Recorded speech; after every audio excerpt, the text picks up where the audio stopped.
tout le monde. Alors aujourd'hui, je vais vous montrer comment coudre une poche zippée simple dans n'importe quel sac. Donc vous aurez besoin d'une de vos pièces de doublure et d'un rectangle qui correspond à votre poche zippée. Donc pour le sac que je suis en train de faire, les dimensions de la poche sont présentes dans les instructions. Si elles ne le sont pas car vous voulez ajouter une poche à un patron, il vous faudra couper un rectangle qui doit être au moins 3 cm plus petit que votre doublure de chaque côté. Ça va permettre de pouvoir coudre la poche et qu'elle ne soit pas gênante lorsque vous allez construire le sac. Pour ce qui est de la longueur du rectangle, il va dépendre de la longueur de votre doublure. Donc si vous pliez le rectangle en deux, donc ce qui va former votre poche, il faut qu'il y ait 3 cm de chaque côté pour vous permettre encore une fois de construire le sac sans que la poche ne vous gêne. Donc pour commencer, je prends le rectangle qui correspond à ma poche zippée avec l'endroit vers moi. Je vais plier mon rectangle dans le sens de la hauteur et je vais venir tracer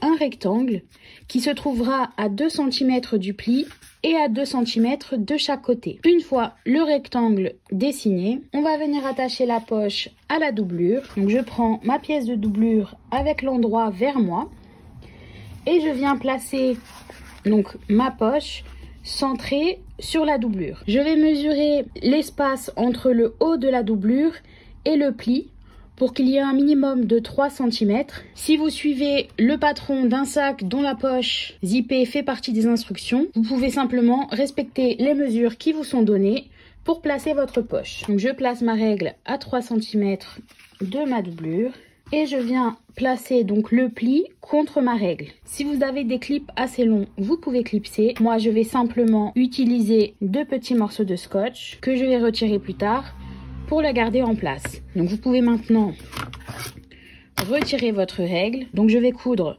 sur la ligne en haut et celle du bas. Je ne coupe pas les côtés car je trouve que les finitions sont plus belles si je laisse les côtés les plus courts du rectangle non cousus.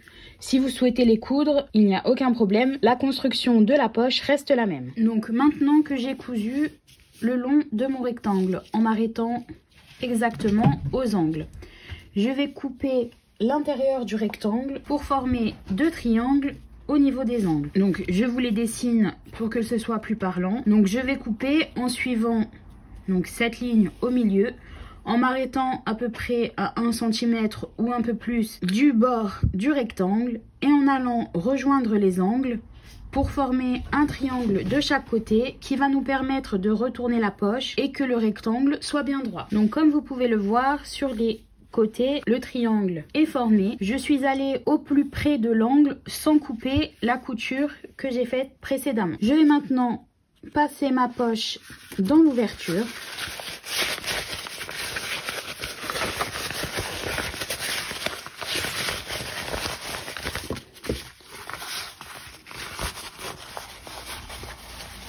Et à l'aide de mon fer à repasser, je vais venir marquer les coutures tout le long du rectangle. Ma poche est maintenant bien plate. Donc vous voyez, il y a quelques petits plis sur les côtés parce que je ne suis peut-être pas allée bien jusqu'à l'angle. Donc si vous le souhaitez, vous pouvez toujours revenir à l'étape précédente pour essayer de couper au plus proche de l'angle. Je vais laisser ça comme ça. Ce n'est pas la pire poche que j'ai faite, donc ça devrait aller. Je vais ensuite prendre ma fermeture éclair, donc que j'ai coupée un peu plus large que ma poche.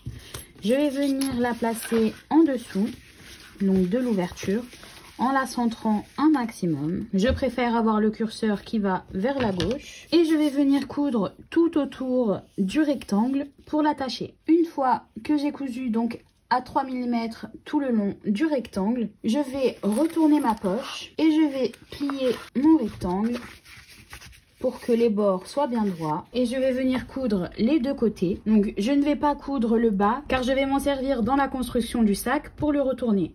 Si vous souhaitez fermer la poche complètement, il vous suffit de coudre les 3 côtés avec une marge de 6 mm.